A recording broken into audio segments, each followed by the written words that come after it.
Mwese muriko muradukurikira turabamukije twongera tubaha n'ikaze mu kiganiro tera imbere. Ikiganiro mutegurirwa n'igisata co kumenyesha amakuru mu bushikiranganje bw'intwaro hagati mu gihugu, iterambere rusangi n'umutekano.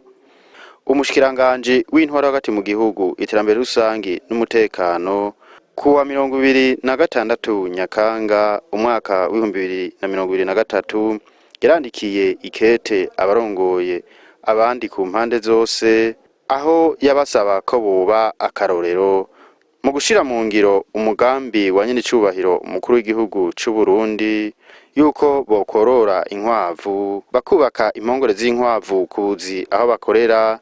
Ivyo bikaba vyamaze gushirwa mu ngiro gushika kw'igenekerezo rya 31 Gitugutu uyu mwaka.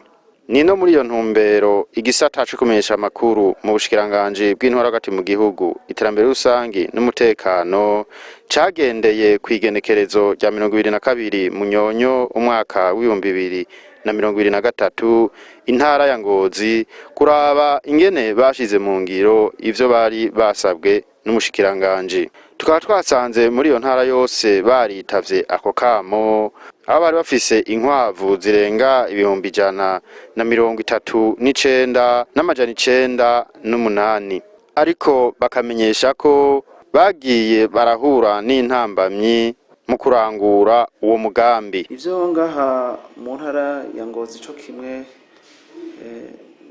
n'izindi ntara twararonse itegeko twahawe n'umushikiranganje w'intwaro yo hagati mu gihugu, iterambere rusangi n'umutekano.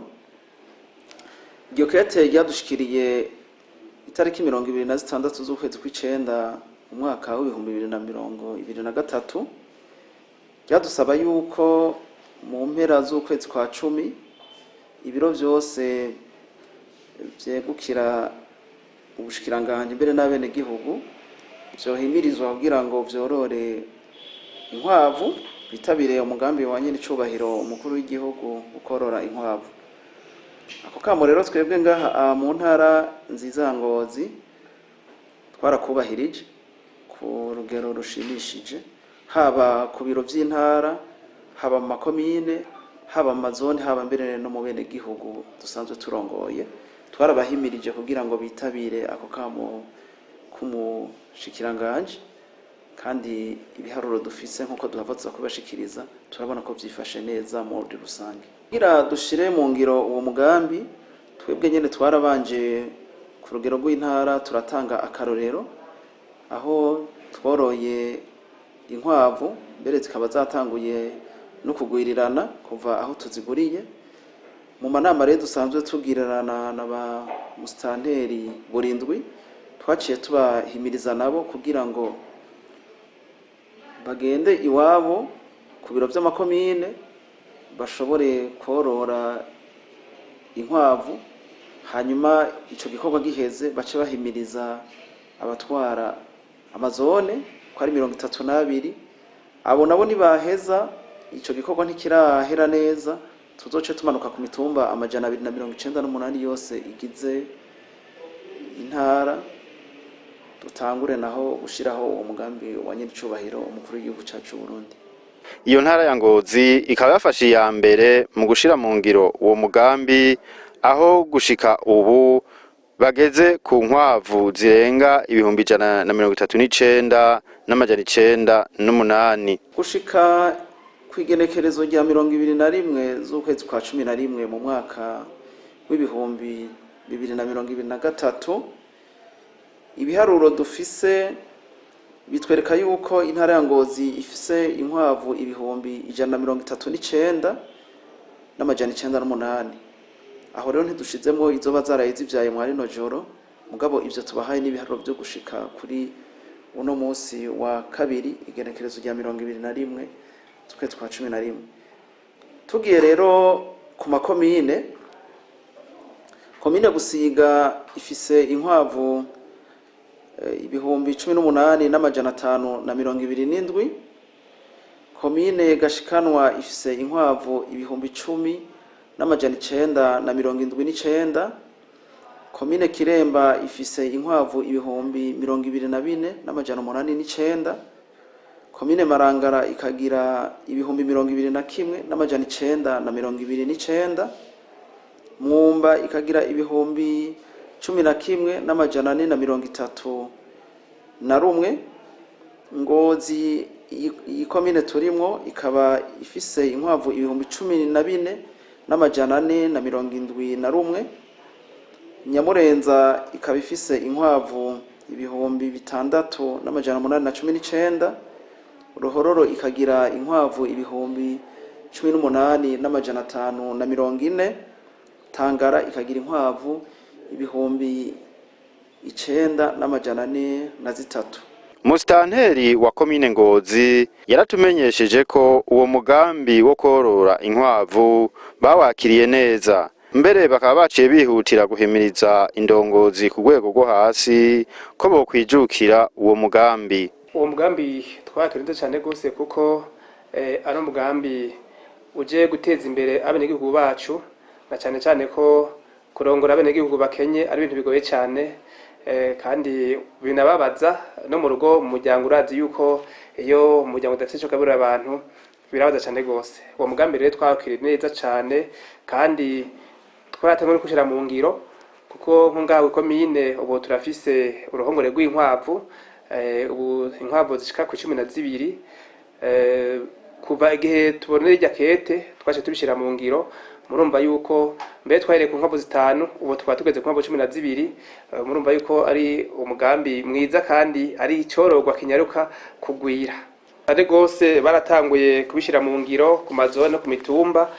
Mbere ubu ibiharuro dufise ku mazone yose muri komine yose dufise inkwavu zishika ku bihumbi 17,471. Aho rero ikomine ya Ngozi igizwe n'amazone 6. Aho novuga nko muri zone Makaba dufise inkwavu 1,860. Zone Mugomera 1,646. Zone Mubuga ikaba ifise inkwavu ibihumbi 2,186. Hakabaho na zone Mivo ifise inkwavu zishika ku 6,747. Hakabaho na zone ya Ngozi Rirare nayo ifise inkwavu zishika ku 2,504. Zone ya Ngozi Meri aha mu Gisagara naho nyene ntibasigaye inyuma ngo nuko ari abutwita verema nabonye nakama barakumvise. Ubu tukaba tugeze ku nkwavu zishika ku 2,548 aha ni muri zone ya Ngozi Meri. Zose hamwe rero cazigira ca gitigiri c'ibihumbi 17,471. Ubworozi bw'inkwavu ubwa mbere navuze yuko ari igitungwa kigwira n'ingoga. Ni igitungwa kandi coroshe korora, kuko kiroshe kugaburira. Murazi yuko ubu hari ingingo yuko ibitungwa byose birira mu nzu, ntibigusaba kuja kurondera imiganda y'ivyatsi kugira ngo ushobore kugaburira inkwavu. Ivyo rero birafasha kugira ngo igihugu biborohere kuzigaburira. Ikindi naco ni igitungwa coroshe kwikorako. Murazi ko migenzo y'ikirundi umuryango ntushobora gufata inka ngo yigaburira abantu kugira abana bashobore kuronka akanyama mu rugo. Mugabo rero gufata urukwavu ukarubaga ukagurira abana kugira ngo abana nabo baronke akanyama, muri ya ntumbero yo kurwanya ingwara zo gufungura nabi, kugira ngo abana bashobore gufungura imfungwa zikwije ibisabwa n'umubiri kugira ngo abana bakure neza.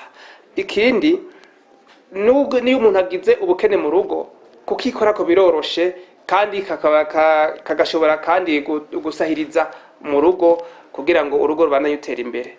Rero mu ncamake ubworozi bw'inkwavu n'ubworozi bworoshe bugura n'ingoga kandi bufasha no kugwiza umwimbu mu rugo. Aho simvuze umwavu murazi yuko umwavu w'inkwavu abenga bavuga yuko ari umwavu ufasha isi kwimbuka cyane, amaganga barayakoresha n'ibindi. Murumva yuko urukwavu ari ubworozi buteye imbere kandi bufasha cyane gose kugira ngo imiryango iteze imbere. Lieutenant Colonel de Police Ndorere Bonfort asanzwe arongoye igipolisi mu ntara ya Ngozi ati tumaze gutegwa kamo n'abaturongoye tukaba twaciye twitabira uwo mugambi wo korora inkwavu. Aramenyesha kandi ko uwo mugambi wo korora inkwavu ufise akamaro kenshi cane. Murakoze. Mugambi kete twararibonye turarisoma, hanyuma mugambi twarawakiriye neza cane. Tumaze kubona rijya kete twaciye dukoresha inama, turatuma abo turongoye bose turabwira vuba umugambi. Twasanze uwo mugambi umeze neza, umugambi utubwira yuko komisariya yose duhere kuri MS komisiyo provinciale ya Ngozi tutangwa tuhohera nko ku nkwavu 5, hanyuma amakomisariya komino nawe nyene inkwavu 5 nama antenne de police nanyo akagira inkwavu 5. Mugo twaje tubiraho tuvuga ko twohera ku 10 kuri MS, mugo ababishoboye bakarenza umugambi we twitabiriye twese guhera kuri komisariya kuri MS komisariya provinciale n'amakoko yose bobo. Uwo mugambi twarawitabiriye kandi wagiye mu ngiro. Novuga yuko kuri komisariya provinciale yose dufise inkwavu zababa 170. Hanyuma mvuze nko kuri komisariya kominale ya mbere ifise inkwavu nyinshi ni komisariya kominale ya Mwumba, hagacaza iyindi komisariya kominale ya Busiga. Aho vyaguye gatoyi novuga ni nka komisariya kominale Nyamurenza bafise kuri MS gusa. Abantu ze ntibaravyumva neza amantene baracafise ingorane. Mugo novuga yuko akamo twarakitabiriye kandi twarashize mu ngiro biko bigenda neza. Akamaro novuga ka mbere cyambe kwanza izino nkwavu nabonye ko zigwira n'ingoga. Ica kabiri akamaro urako dufise n'imirima mu ikambi.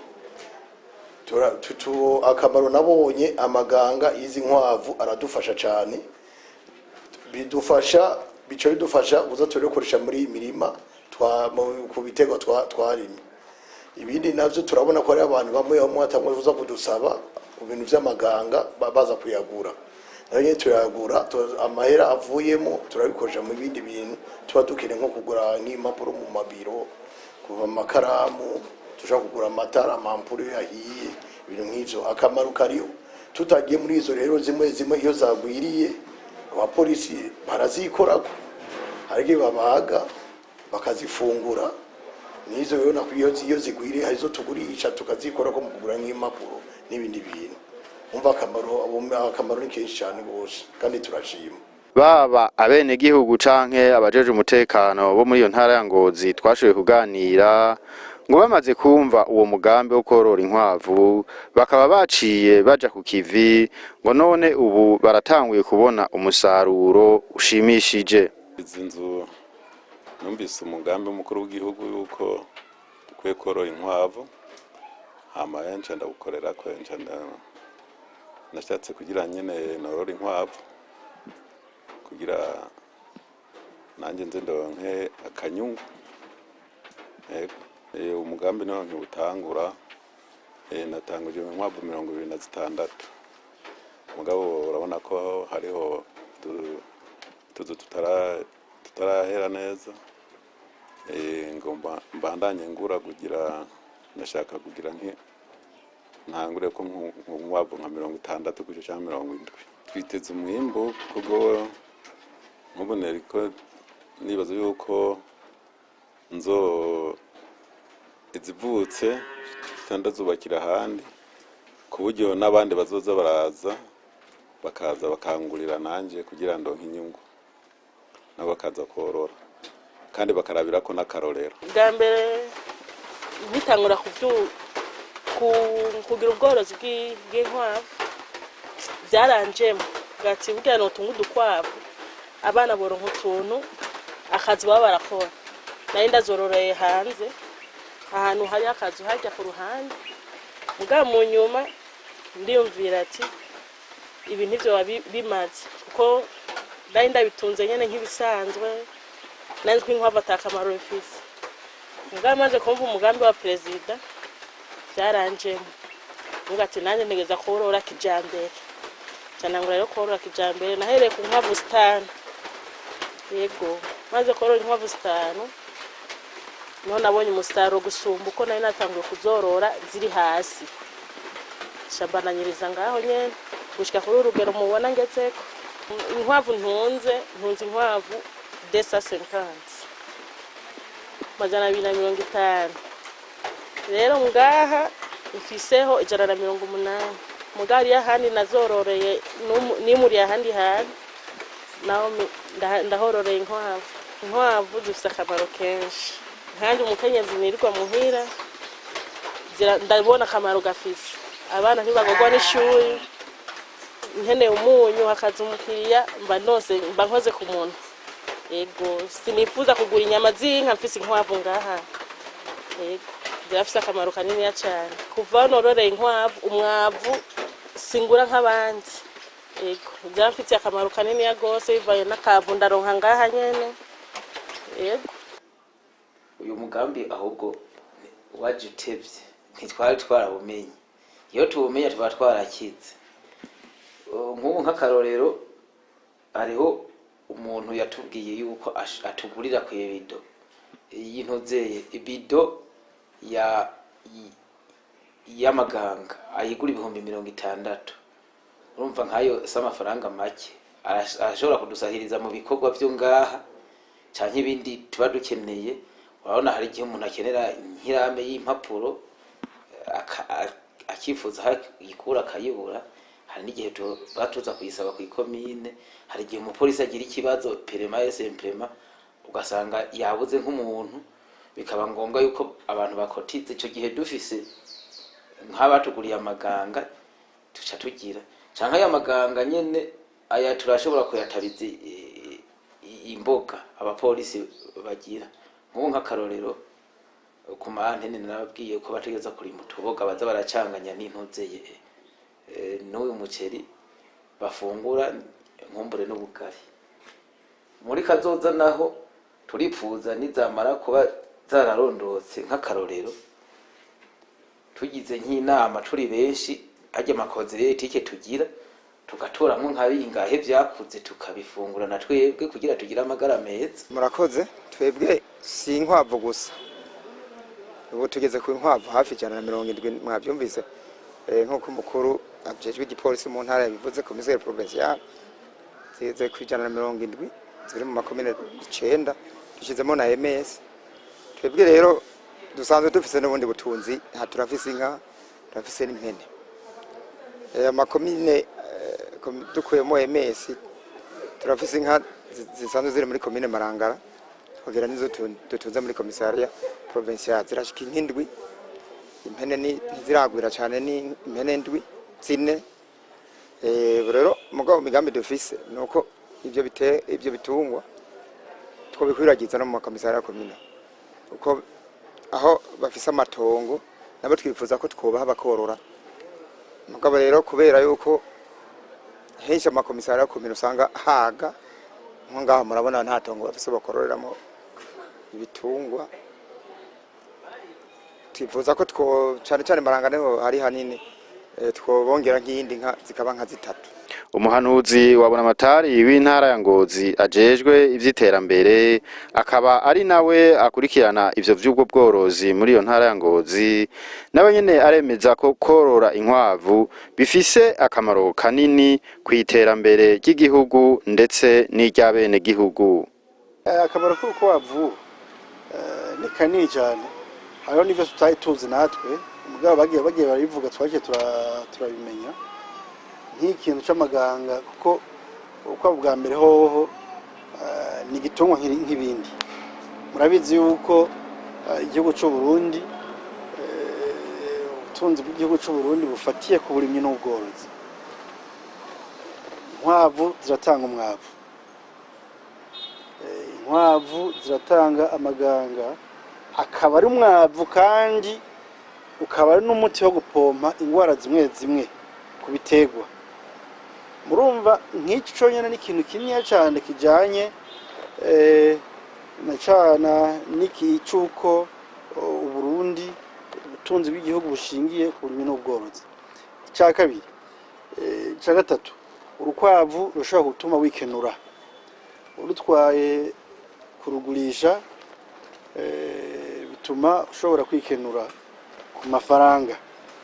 Ikindi, urukwavu nawe urutunze icyiza cyago nk'ubu urabona zororoka n'ingoga.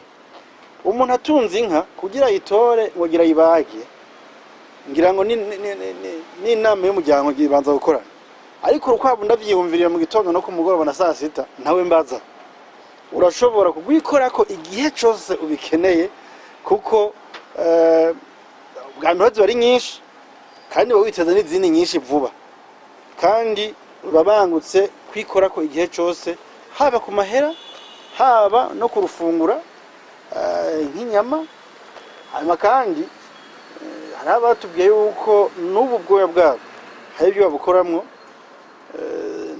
ntiturabigerageza neza mugabo bavuze yuko bashobora gukora mujya kole bya bintu bifatanya nk'ibitabo canke ibiki, kandi abahinga bashobora kuba bize umenga n'ubu rushato hari ibindi bintu barukoramwo kumbura ntaramenya.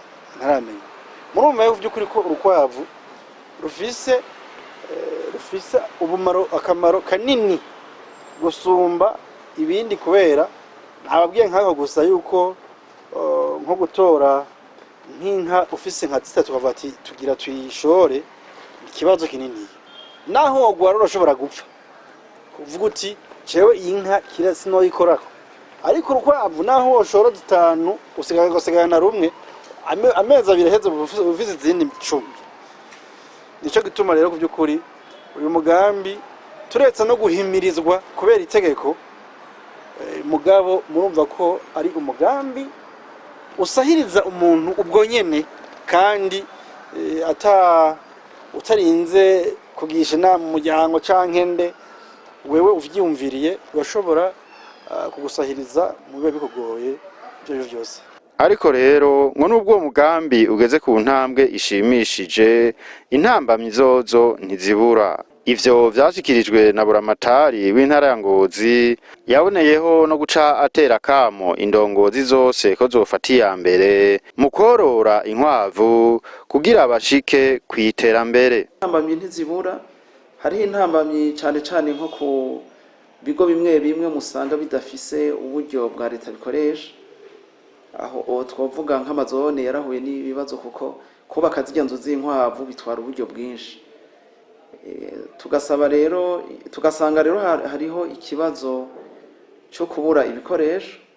Hariho amazone atagiramwo ibiti bashobora kubanzamwo imbaho kugira ngo bashobore kubaka ajya amazu. Hakaba hariho n'ikindi kibazo rero cyo kubura abana b'inkwavu aho tubakura, kuko zaciye zironderwa ari nyinshi. Ikibazo ca mbere zica zirazimba, ikibazo ca kabiri zica zirabura. Nizo ntambamyi rero zitatu twahuye nazo. Ahubwo duhera ku ndongozi imbere yo gushika ku bene igihugu. Nyiricubahiro umukuru w'igihugu yamarika aravuga yuko umushahara udashobora gutunga umukozi wa leta kiretse ashatse kwiba. Rero umwe wese yogenda akorora urukwavu kuko ni ikintu kirondoka n'ingoga. Mu minsi 30 urashobora kuburonsa inkwavu 10. Biraboneka yuko wa mushahara umuntu yoteba kanibagira yuko anahembwa. Cyari tubatera akamo yuko umwe wese yogenda agafata ibituriko turakora ku biro bitandukanye, yaba ibya komine, yaba iby'intara, yaba ibya zone, yaba iby'umutumba, yaba iby'amakomisariya y'igipolisi, bose nabo bagende muhiri wabo bashobore korora izi nkwavu kugira ngo bibafashe kwikenura baronke uburyo. Abene igihugu nabo turongoye tukaba tubatera akamo yuko uwo mugambi bawugira uwabo, kuko amafaranga arimwo. Hariho abamaze kubyitabira kandi ubu barabibona, mu minsi mikeya bashobora gutangura kubukura mu cibo. Igihe uno mugambi waja mu ngiro hariho babifashe minanirwe, mugabo ubu uya hariho abantu miliyoni 2 zitakibafunga kubera ko baca bawitabira hakiri kare. Ubu rero bafise uburyo barashobora barikenura bamerewe neza. Twosozera ikiganiro cacu tubamenyesha ko mu kiganiro kizokurikira tuzogendera intara ya Kirundo, aho naho tuzobamenyesha ivy'ubworozi bw'inkwavu ingene vyifashe.